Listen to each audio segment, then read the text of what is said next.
Hello friends, स्वागत है आपका हमारे चैनल फार्मासिस्ट एक्टिवेशन 1155 में। आज हम डिस्कस करेंगे अपने बी फॉर्म फिफ्थ सेमेस्टर में इंडस्ट्रियल फार्मेसी फर्स्ट सब्जेक्ट, जिसमें हमारी फर्स्ट यूनिट चल रही थी और उसमें हमारी फर्स्ट यूनिट का लास्ट लेक्चर है ये। और ऑलमोस्ट ये यूनिट बहुत ही ईजी थी।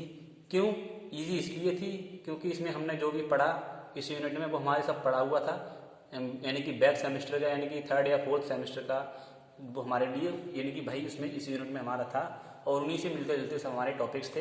तो इसमें हमारा एक लास्ट टॉपिक बचा हुआ है, बहुत छोटा सा टॉपिक है, pre formulation consideration in development of dosage form.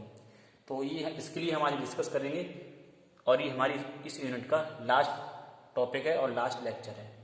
तो उससे पहले वीडियो शुरू करने से पहले मैं आपको बता दूं, मेरा नाम है सीरियन सिंह। आप लोगों से हमारी रिक्वेस्ट है, प्लीज़ आप हमारे चैनल को सब्सक्राइब करें। वीडियो पसंद आए तो प्लीज़ लाइक करें, अपने दोस्तों के साथ शेयर करें। तो चलिए वीडियो शुरू करते हैं।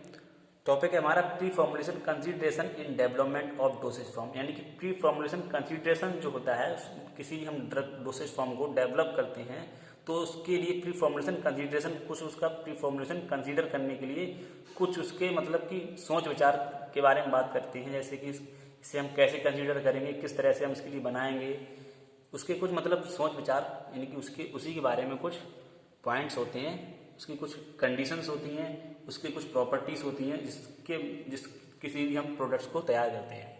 जैसे कि एग्जांपल के तौर पे समझो हमें मकान बनाना है, तो मकान बनाने के लिए हम उस मकान बनाने से पहले हम सोचेंगे कि हमें किस किस चीज़ की ज़रूरत पड़ेगी, या ईंटों की ज़रूरत पड़ेगी या सरिया वगैरह की ज़रूरत पड़ेगी, जो भी प्रोडक्ट की हमें ज़रूरत पड़ेगी उसके बारे में हम सोचते हैं। तो इसी तरीके से सेम इस टॉपिक्स में है, जैसे कि pre formulation consideration in development of dosage form. किसी भी डोसेज फॉर्म को डेवलप करने के लिए उसके बारे में हम सोच विचार करते हैं, कुछ सोचते हैं। तो जैसे कि बिफोर डेवलपमेंट, यानी कि भाई इसमें लिखा हुआ है before development of dosage form we have to consider pre formulation studies. ठीक है, लाइक जैसे कि उसकी फिजियोकेमिकल प्रॉपर्टीज, यानी कि कोई भी हम ड्रग सब्सटेंस बनाएंगे, डोसेज फॉर्म बनाएंगे, तो उसमें तो हम उसके जो रिलेटेड होंगे, उसके जो वर्क होगा उसमें उसके बारे में सोचेंगे। जैसे कि उसकी physico chemical properties and mostly use solid dosage form में, उसकी स्टेबिलिटी, उसकी high and safety, low cost, इस चीज ये जो उसके डोसेज फॉर्म के यूजेस में आते हैं। और इसकी कुछ कंसिडरेबल पॉइंट्स होते हैं, यानी कि उस भाई मतलब सोचने के कुछ सोच विचार करने के पॉइंट्स, कंसिडर करने के कुछ पॉइंट होते हैं। जैसे कि ड्रग सब्सटेंस हमारा सिलेक्शन एपीआई होना चाहिए, अप्रूवल वगैरह मिला हुआ होना चाहिए, and identify of API, selection of other formulation component, manufacturing process उसकी क्या कैसे होगी, कितनी होती है, किस तरह से होगी, most appropriate container, closure systems, analytic methods and toxicological strategy उसकी क्या होगी। ठीक है, और सम प्रॉपर्टीज होती हैं, जैसे कुछ हमारी तो प्रॉपर्टीज के बारे में बात करें तो उसकी physical and chemical properties and उसकी stability of drug substance, organoleptic purity, particle size and shapes, solubility profile and flow properties उसकी, वो हमारे लिए ये हमारी इसकी कुछ, यानी कि dosage drug development dosage form की कुछ सम प्रॉपर्टीज होती हैं। सम टेक्निक्स, कुछ हम उसमें टेक्निक का प्रयोग करती हैं किसी भी फॉर्मुलेशन को बनाने के लिए। तो वो टर्म जो हम टेक्निक का प्रयोग करते हैं वो है हमारी स्पेक्ट्रोस्कोपी, यूवी स्पेक्ट्रो, जो कि यूवी स्पेक्ट्रोफोटोमेट्री जिसे हम कहते हैं, एंड एक्सरे की, and diffraction methods are use to characterize the substance, जैसे कि हमारी माइक्रोस्कोपी फर्स्ट इज। तो इट हेल्प टू, माइक्रोस्कोपी का हम यूज क्यों करते हैं, it help to check the particle size को चेक करने के लिए, shape and thickness etcetera of a drug molecule की। ठीक है, स्पेक्ट्रोस्कोपी क्या था, यानी कि कुछ हमारे लिए ऐसे कुछ टेक्निक की जरूरत पड़ती है जो कि हमारे वो टेक्निक्स होती है, UV spectrometry, X-ray, diffraction method are use to characterize the substance. तो उसमें हमारा माइक्रोस्कोपी पहला हो गया।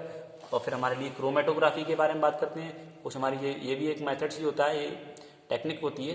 तो क्रोमेटोग्राफी से हम क्या करते हैं, टीएलसी से हम शॉर्ट में बोलते हैं, उसका फुल फॉर्म होती है थिन लेयर क्रोमेटोग्राफी। जीएस जिसे हम एंड एक हमारी जीएस होती है, इसके लिए हम गैस क्रोमेटोग्राफी बोलते हैं। एंड हमारी एचपीएलसी जिसे हम हाई प्रेशर लिक्विड क्रोमेटोग्राफी बोलते हैं, are use to obtain analytical data.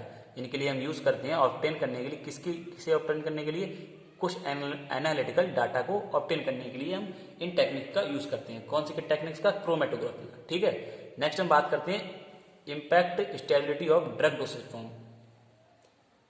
यानी कि कोई भी हमारे ड्रग डोसेज फॉर्म है उसकी इम्पैक्ट स्टेबिलिटी क्या हो सकती है, क्या मतलब उसकी क्षमता हो सकती है, क्या उसके बारे में कुछ भी हो सकता है, जैसे कि उसकी उसी के बारे में हम पढ़ेंगे। तो जैसे कि इसमें दिया गया है बहुत ही छोटे टाइप में, मतलब शॉर्ट टर्म में बताएंगे हम आपके लिए।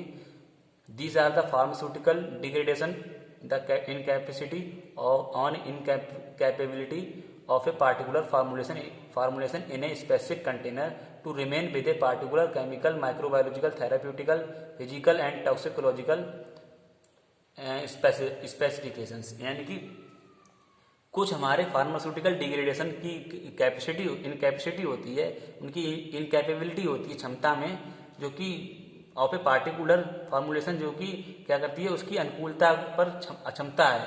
यानी कि उसकी मतलब किसी भी हमारे ड्रग डोसेज फॉर्म की कितनी क्षमता है या कितनी अक्षमता है, उसके लिए स्पेसिफिक कंटेनर में हम to remain with a particular chemicals, यानी कि उसको स्पेसिफाई करने के लिए, उसको कंटेनर मतलब उसके लिए कंटेन करने के लिए रिमेन करते हैं विद ए पार्टिकुलर केमिकल्स, जैसे कि microbiological, therapeuticals, physical and toxicological specifications. तो बेसिकली यही था हमारे आज की वीडियो में, आप लोगों को यही बताना था। कैसी लगी आप लोगों को वीडियो पसंद आई हो तो प्लीज़ लाइक करना, अपने दोस्तों के साथ शेयर करना। मिलते हैं जल्दी नेक्स्ट वीडियो में, तब तक के लिए गुड बाय। और इस ऑलमोस्ट हमारी इंडस्ट्रियल फार्मेसी में फर्स्ट यूनिट समाप्त हो गई, और इसके अगले टॉपिक्स हम यानी कि नेक्स्ट वीडियो में हम इसकी यूनिट सेकंड के बारे में डिस्कस करेंगे। Thank you.